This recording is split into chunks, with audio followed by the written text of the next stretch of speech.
ମାଳିନୀ ପଡ଼ା ବୋଲି ଗୋଟିଏ ସୁନ୍ଦର ଗାଁ ଥିଲା। ସେଠି ଚଙ୍ଗୁଆର ପରିବାର ମଧ୍ୟ ରହୁଥିଲେ। ଚଙ୍ଗୁଆ ଆଉ ତା ମେୟ ରେବତୀ ଆଉ ତା ବାପା ବେଙ୍ଗୁଆ ତାଙ୍କର ଅଭାବ ପରିବାର। ଚଙ୍ଗୁଆ କିଛି କାମ କରେ ନାହିଁ ଆଉ ତା ବାପା ବିଲରେ କାମ କରେ। ଚଙ୍ଗୁଆ ବେକାର ହୋଇ ବସିଥିବାର ଦେଖି ବେଙ୍ଗୁଆକୁ ମନ ଦୁଃଖ ଲାଗେ। ଜଣେ ଲୋକ ସହରରୁ ଆସିଲା, ତାର ଗୋଟେ ଡ୍ରାଇଭର ଦରକାର ଥିଲା। ସେହି ଲୋକକୁ ବେଙ୍ଗୁଆ ଦେଖିଲା। ବାବୁ ତମେ ତ ସହରରୁ ଆସୁଥିବାର ଲାଗୁଛ, ଏଠାକୁ କାହିଁ ଆସିଛ? ବାବୁ ଏଠାକୁ ମୁଁ ଗୋଟେ ଡ୍ରାଇଭର ଖୋଜିବାକୁ ଆସିଛି। ଡ୍ରାଇଭର? ହଁ, ମତେ ଗୋଟେ ଭଲ ଡ୍ରାଇଭର ଦରକାର। ମାସକୁ ମୁଁ 20,000 ଟଙ୍କା ଦେବି। 20,000 ଟଙ୍କା? ଆମ ଟୋକାଟା ତ ବେକାର ହୋଇ ବସିଛି। ଏ ଡ୍ରାଇଭର ଚାକିରିଟା କରିଲେ ଭଲ ହୁଅନ୍ତା। କଣ ଭାବୁଛ? ଏ ନାଇଁ ବାବୁ, କିଛି ନୁହଁ। ତୁମର ଡ୍ରାଇଭର ଦରକାର ନା? ମୋ ପୁଅ ସେ ଭଲ ଡ୍ରାଇଭିଂ କରେ। ଯଦି କହିବ ମୁଁ ତମ ପାଖରେ ଚାକିରି କରିବାକୁ କହିବି ତାକୁ। ଆଚ୍ଛା, ସେ କଣ ଡ୍ରାଇଭିଂ କରେ? ହଁ ବାବୁ। ତାପରେ ବାବୁ ସେଇଠୁ ଚାଲିଗଲେ। ବେଙ୍ଗୁଆ ଖୁସି ମନରେ ଘରକୁ ଫେରିଲା। ଆରେ ଚଙ୍ଗୁଆ, ତୁ କୁଆଡେ ଗଲୁ? ଶୀଘ୍ର ଆସ, ତୋ ପାଇଁ ଗୋଟେ ଖୁସି ଖବର ଆଣିଛି। ହେଠି ବାପା, କଣ ସେ ଖୁସି ଖବର? ଆରେ ଚଙ୍ଗୁଆ, ତୋ ପାଇଁ ଗୋଟେ ଖୁସି ଖବର ଆଣିଛି। ତୋର ଚାକିରି ହୋଇଯାଇଛି। ବାପା, ତମେ ମୋ ପାଇଁ କି ଚାକିରି ଖୋଜିଛ? ଡ୍ରାଇଭର ଚାକିରି, ମାସକୁ ଦରମା 20,000 ଟଙ୍କା। ତୁ ନା ବାବୁ ଭଳିଆ କାର ଚଲେଇବୁ ଆଉ ଭଲ ପ୍ୟାଣ୍ଟ ସାର୍ଟ ପିନ୍ଧିବୁ। କଣ କହୁଛୁ, ତୁ ଖୁସି ତ? ନା ବାପା, ମୁଁ ଚାକିରି କରିବିନି। କଣ ହେଲା, ତୁ ଚାକିରି କରିବୁନୁ? 20,000 ଦରମା ମନା କରିଦଉଛୁ? ଶୁଣ, ମୁଁ କିଛି ଶୁଣିବି ନାହିଁ, ତୁ ଏ ଚାକିରି କରିବୁ। ଚଙ୍ଗୁଆ ମନ ଦୁଃଖ କଲା। ବେଙ୍ଗୁଆ କହିଥିଲା ବୋଲି ସେ ଚାକିରି କରିବା ପାଇଁ ରାଜି ହୋଇଗଲା।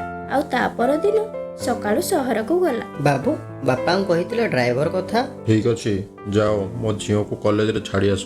ଠିକ ଅଛି, ଚାଲନ୍ତୁ ମ୍ୟାଡ଼ାମ। ଆରେ ସେ ମୋ ସ୍ତ୍ରୀ, ମୋ ଝିଅ ନୁହେଁ। ସେ ଭିତରେ ଅଛି, ମୁଁ ଡାକି ଦଉଛି।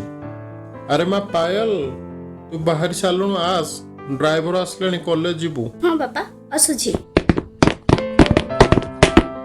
ଶାଲିନୀ, ଇଏ ହେଉଛି ଆଜିଠୁ ତୋର ନୂଆ ଡ୍ରାଇଭର। Okay daddy. ବାବୁ, ମୋର କିଛି ଲେଟ୍ ହେଉନାହିଁ।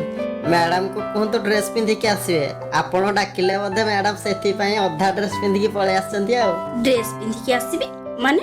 ମୁଁ କଣ ଡ୍ରେସ୍ ପିନ୍ଧିନି? ମ୍ୟାଡାମ ପିନ୍ଧିଛନ୍ତି, ହେଲେ ଅଧା ଡ୍ରେସ୍ ଆଉ ଅଧା ପିନ୍ଧିକି ଆସନ୍ତୁ। ଏଇ ଏମିତି କଣ କହୁଛୁ? ଏଇଟା ହଉଛି ଫ୍ୟାସନ। ଫ୍ୟାସନ? ଏମିତି ଗୋଟେ ବ୍ଲାଉଜ ଆଉ ରୁମାଲ ପିନ୍ଧିକି ୟାକୁ କହୁଛ ଫ୍ୟାସନ? ବେଶୀ କଥା କହନି ହେଲା, ଚାଲ। ତାପରେ ଚଙ୍ଗୁଆ ଶାଲିନୀକୁ ନେଇ କଲେଜ ଗଲା। ଆଉ ଚଙ୍ଗୁଆ କଲେଜକୁ ଫେରିଲା ବେଳେ ଗୋଟେ ବୁଢୀ ସହିତ ଗାଡିରେ ଧକ୍କା ହେଇଗଲା। ଆଲୋ ଲୋ ଲୋ, ମତେ ଏ ବାଡ଼ିଖିଆ ମାରିଦେଲା ଲୋ, ମାରିଦେଲା। କୋଇରେ ପଡା ମୁହଁ, ତ ଆଖିକୁ କଣ ଦେଖା ଯାଉନି? ବୁଢୀଟା ଏଟେ ଚାଲିକି ଯାଉଛି ବୋଲି ମୋରି ଉପରେ ଗାଡି ଚଲଉଛୁ? ଆସ ଆସ ଭାଇ ମାନେ, କିଏ କୋଉଠି ଆସ, ଦୌଡି ଆସ। ଏ ବାଡ଼ି ପଡା ମତେ ମାରି ପକେଇଲା। ମାଉସୀ ମାଉସୀ, ତମେ ଏମିତି ପାର୍ଟି କରନି ହେଲା, ମୋର ଭୁଲ ହେଇଯାଇଛି, ଟିକେ ପାର୍ଟି କରନି ତମେ। କଣ ହେଲା? ମୁଁ ପାର୍ଟି କରିବିନି? ଆଉ ପାର୍ଟି କରିବିନି ତତେ କଣ ଭିଡିବି? ଦେଖ ଦେଖ ଭାଇ ମାନେ, ଏ ପଡା ମୁହଁ କେମିତି ମତେ ଧୋକା ମିଳିଲା। ଆଉ ପୁଣି କହୁଛି ପାର୍ଟି କରନି। ବୁଢୀ ପାର୍ଟି ଶୁଣି କିଛି ଲୋକ ସେଠାକୁ ଚାଲି ଆସିଲେ। ଆରେ ଆରେ ଆରେ ଆରେ ମାଉସୀ, କଣ ହେଲା ତମର? ମାଉସୀ, କଣ ହେଲା ତମର? କଣ ହେଲା? ମାଉସୀ, ଆରେ ଆରେ ଆରେ କଣ ହେଇଗଲା ମାଉସୀ? ଦେଖ ଦେଖ ମାଉସୀର କଣ ହେଲା? ଖସି ପଇଲା ମାଉସୀ, କଣ ହେଲା? ଦେଖ ଦେଖ, ଇଏ କେମିତି ମତେ ଲାଇନ ମାରୁଛି। ଆଉ ମତେ ଲାଇନ ମାରି ମାରି ଏଠି ପକେଇଦେଲା। ମୁଁ ଟିକେ ସୁନ୍ଦର ଦେଖା ଯାଉଛି ବୋଲି ମୋ ଉପରକୁ ଗାଡି ନେଇ ଆସିଲା। ମାଉସୀ, ତମେ ଏମିତି ମିଛ କାହିଁ କହୁଛ? ମୁଁ ପୁଣି ତମକୁ ଲାଇନ ମାରିବି? ହଁ, ତୁ ମତେ ଲାଇନ ମାରୁଥିଲୁ। ହେଇଟି ଶୁଣୁ, ମୁଁ ତ ଜାଲରେ ଫସିବା ଝିଅ ନୁହଁ। କଣ ଝିଅ? ତମେ ଜଣେ 60 ବର୍ଷର ବୁଢୀ ଆଉ ମୁଁ ତମକୁ ଲାଇନ ମାରିବି? ଆରେ ଭାଇ ମାନେ, ତମେ ଏମିତି ଅନେଇଛ କଣ? ୟାକୁ ମାର। ଭାଇମାନେ ଛାଡିଦିଅ ମତେ, ଛାଡିଦିଅ ଭାଇ ଭାଇ ଭାଇମାନେ, ଛାଡିଦିଅ ମତେ, ଛାଡିଦିଅ ମତେ, ଛାଡିଦିଅ ଭାଇମାନେ, ଛାଡିଦିଅ। ବାବୁଙ୍କ ଘରେ ଗାଡି ରଖି ମା, ଘରକୁ ମା, ଗଲା।